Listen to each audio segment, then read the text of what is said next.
I'm Pierre Henkart, and I'd like to tell you about a beaver dam near my home in Annapolis, Maryland, which you can see on this map in the left. I live about 2 miles northwest of downtown Annapolis on a tidal tributary of the Severn River called Saltworks Creek. On the right, you see a Google Earth satellite image showing the tidal headwaters of Saltworks Creek. You see a brown marshy area, and then south of that, you can see a pond several hundred feet long.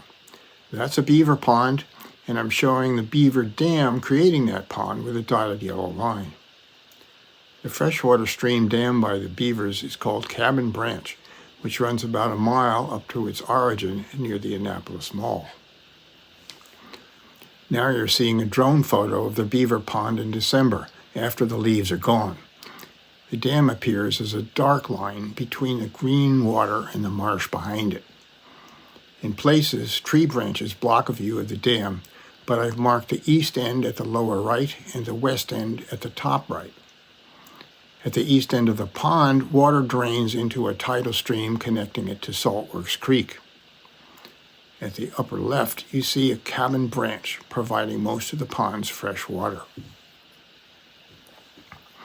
Here's another drone view showing the dam over the downstream marsh it created. The dark color of the dam is due to the mud used by the beavers in creating it. The dam is about 250 feet long. At the bottom, you can see the upper end of the tidal stream leading down to Saltworks Creek. Here's the pond at the end of March. The winter didn't change the basic size of the pond, although there may have been some sediment deposition from Cabin Branch. You'll see an arrow pointing to the beaver lodge, which is built into the steep bank on the east side of the pond. Near the lodge is a beaver larder, a collection of sticks planted into the mud by the beavers, providing their winter food. Here's a closer look at the beaver larder and the bank lodge below it. We're comparing the beaver larder in December on the left versus the following March on the right. It's clear that most of the larder sticks were consumed over the winter, although some remain in March. Here's a winter drone shot over the beaver pond with snow on the ground but not in wet areas. You can see that the dam is leaky, forming a substantial marsh downstream. As shown by the dotted red line, we can kayak from Saltworks Creek up to the tidal stream to the east end of the dam. This drone shot shows the shallower southern end of the pond, pretty much a flooded marsh where Cabin Branch enters. Quite a few big trees remain in this end of the pond. Here's a drone view of the central portion of the dam after a couple rainy days in January, with arrows showing 2 places where the dam is breached with pond water flooding directly into the downstream marsh. And here's the same area the next day, with both breaches repaired by the beavers during the cold winter night. Beavers instinctively respond to the sound of flowing water, pushing up bottom mud, reinforced with sticks to repair the dam and stop the flow. Here's an interesting drone shot of the beaver pond on a cold day when it was iced over. Dark areas are where there was water movement preventing ice formation. It's particularly interesting to see the open channel between the beaver lodge and their larder. The beavers are making regular trips to their larder, dragging back branches to the lodge, so ice doesn't form along that route. Those drone shots do not show the steep banks of the valley constraining the pond and Cabin Branch, but in this map, steep slopes are shaded, showing stream valleys. Beavers have built their dam in a location where their pond is formed by flooding the valley between those banks. Here are traditional contour maps showing this area. They also show that the closest roads and houses are located at least 40 vertical feet above Cabin Branch in the pond. This location is important because it minimizes potential beaver-human conflicts caused by road flooding and beavers downing trees in suburban yards. These maps also show how Cabin Branch receives runoff from its intensely developed headwaters, including parts of the Annapolis Mall. And you can see the area of Cabin Branch headwaters where a Severn Riverkeeper stream restoration project was built in 2013. You've seen a bunch of images showing some features of the beaver dam we have in Saltworks Creek headwaters.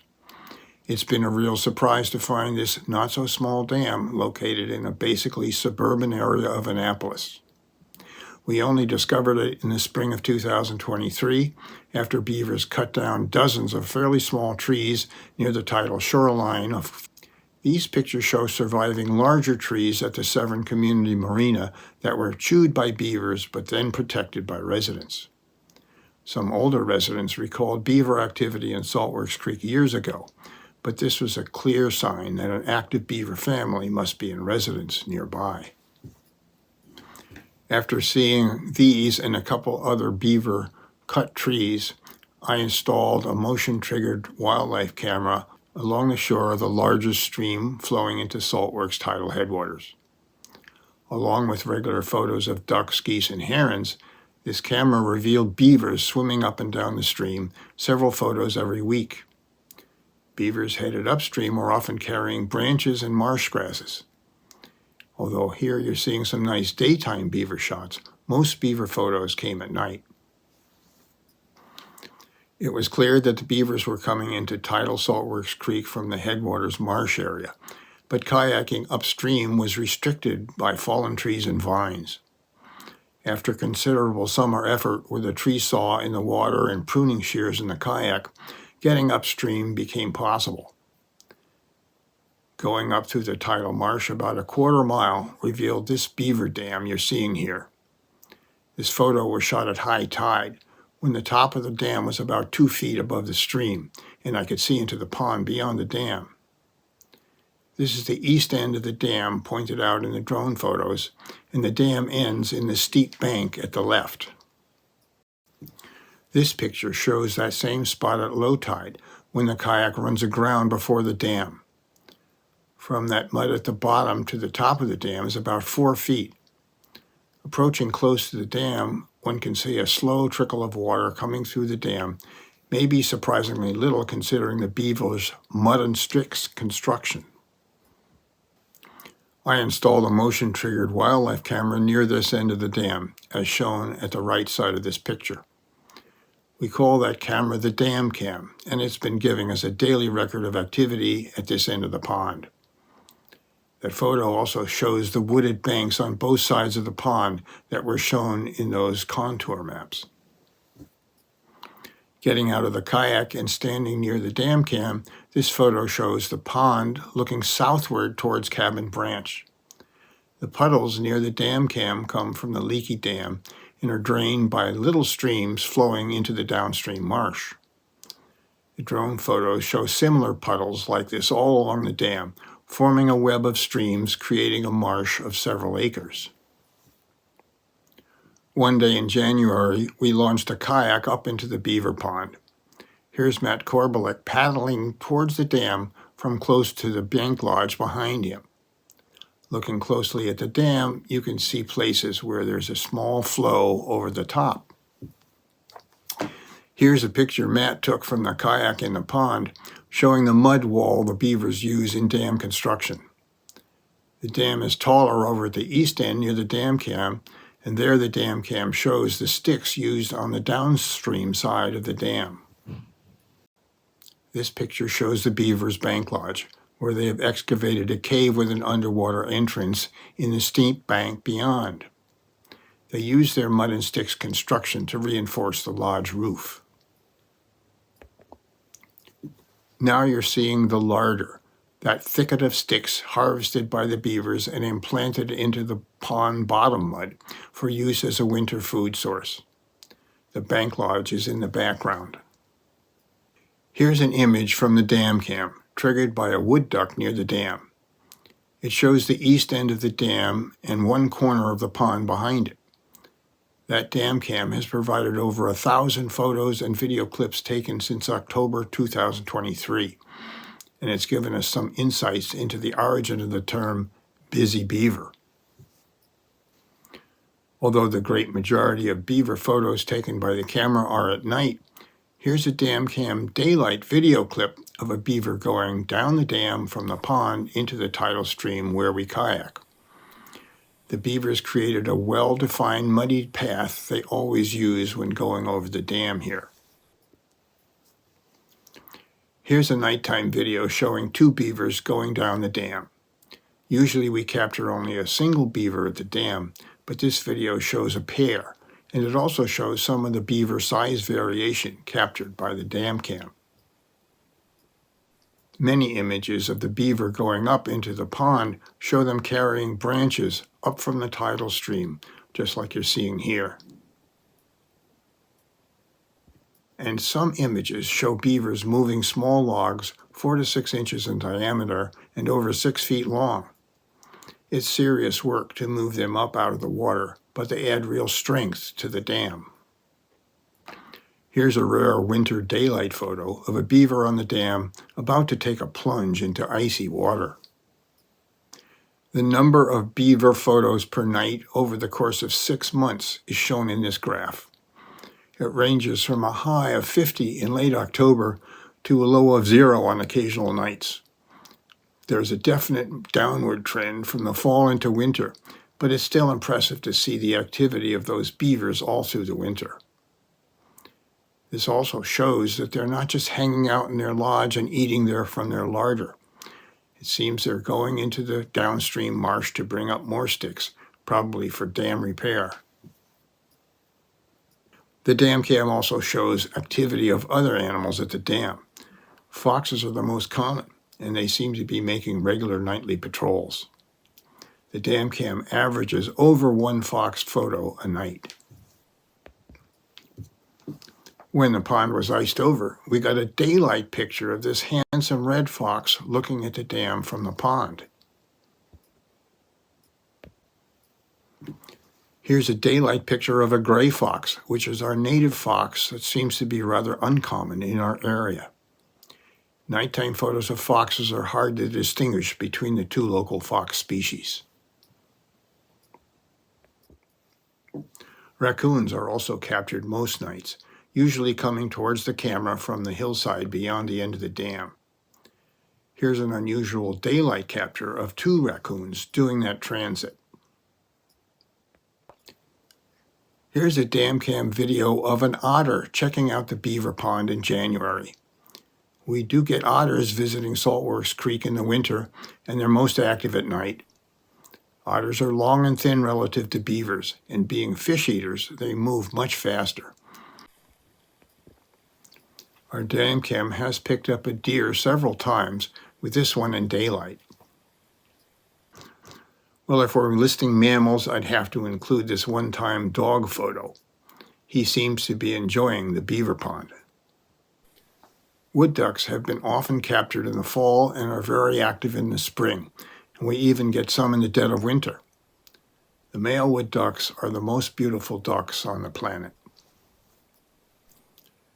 The dam cam also captures mallard ducks, which are common on tidal Saltworks Creek year-round. They seem to come up to the pond regularly. We also have Canada geese year-round in Saltworks Creek, and some come up into the pond, especially in the spring. About once a week, we see this duck, which we call the odd duck. He's not like anything in our bird books, but he's been in residence in Saltworks Creek for over a year. He's sometimes seen in the company of mallards, and we think he's probably a mallard hybrid. Occasionally, the dam cam gets a great blue heron, common year-round in Saltworks Creek. The dam cam makes it clear that our beaver pond has enhanced the wildlife habitat in Cabin Branch, but it captures only a small fraction of what's there. Here's a telephoto shot I took in April from the dam, and I've seen 2 turtles like this at one time. And the varied bird life is impressive, according to the bird sounds detected by my Merlin iPhone app. They're the birds you expect in a healthy marsh. But interestingly enough, I've never been bitten by mosquitoes. After our dam cam found low beaver activity in January and February, March brought increased beaver photos with more in daylight. They included more small beavers, indicating a new generation was active outside the lodge. At the end of March, I found kayaking up to the beaver dam from Saltworks Creek was difficult due to cut tree branches blocking the tidal stream. And I realized that this was a beaver effort to create a new dam. This winter drone shot shows the location of that new dam. It seemed that beavers were trying to dam this tidal Saltworks headwaters stream in what we have termed the downstream marsh. A few days later, trying to kayak up to the dam at low tide, I found a definite stick dam shown here. So I installed a second motion-activated camera here, which we're calling the Dam Marsh Cam. Here's that cam looking down at the stream at high tide, with the dam almost entirely submerged. A couple days later, the cam shows wood ducks swimming over it again at high tide. Now, a day later, at low tide, we're seeing a night shot of a beaver working on the dam. And the next night, with a still lower tide, the work continued, and we're getting an insight into beaver dam construction techniques. Now we're seeing a high tide a week later, with the dam entirely submerged. Now you're seeing the situation a few days later at low tide, and you can see that the sick dam is still there, and it's being used by a fox as a bridge in his regular patrol of the marsh. Our marsh dam cam has been monitoring the new dam for about a month, and it seems stable. The beavers have embedded some sticks in the mud and woven others into a stable meshwork, but there's no sign that incoming or outgoing flow is being blocked. It will be interesting to continue monitoring this dam, but it's hard to see the beavers creating a pond here. Our hope is that our beavers will build another dam upstream of the current big one in Cabin Branch. That would probably be done by the 2-year-old beavers who are leaving their family and going off on their own. Such an upstream dam would benefit Saltworks Creek by retaining more sediment and increasing the nice wildlife habitat you've seen. We are imagining that someday the beavers will create multiple ponds in Cabin Branch up to the steeper headwaters area. That headwaters area is where the 2013 Severn Riverkeeper project created multiple rock step pools to reduce erosion by slowing down stormwater runoff from the many acres of impervious surfaces near the Annapolis Mall. We think that beavers can help control the buildup of mud coming into tidal Saltworks Creek headwaters. Here's a low-tide photo shot from the Severn Community Marina looking up towards the headwaters marsh. That mud deposition has led to the need for dredging to maintain the marina, and more dredging is scheduled for 2024. Other tidal creeks in our area are silting up due to stormwater erosion, which is widespread in our area. We envision the eventual spread of beavers to similar stream valleys in neighboring areas as a new approach to stormwater control with additional benefits of wildlife enhancement. Over the past year or so, it's been truly eye-opening for me to learn about our Saltworks Creek beavers. I made this video in April 2024, and I've had help from fellow beaver-curious Saltworks residents. Matt Korbelick in particular provided those spectacular drone photos that really illuminate the beaver pond. Riverkeeper Sarah Caldas led the Severn Community Beaver Tree Protection effort, and Ted Catino provided wildlife cameras. My fellow Saltworks beaver buddies are continuing our efforts to monitor local beaver activity and tree damage in particular. We will provide protection to beaver-vulnerable trees when needed in the hope that busy beavers will continue their work to benefit our area.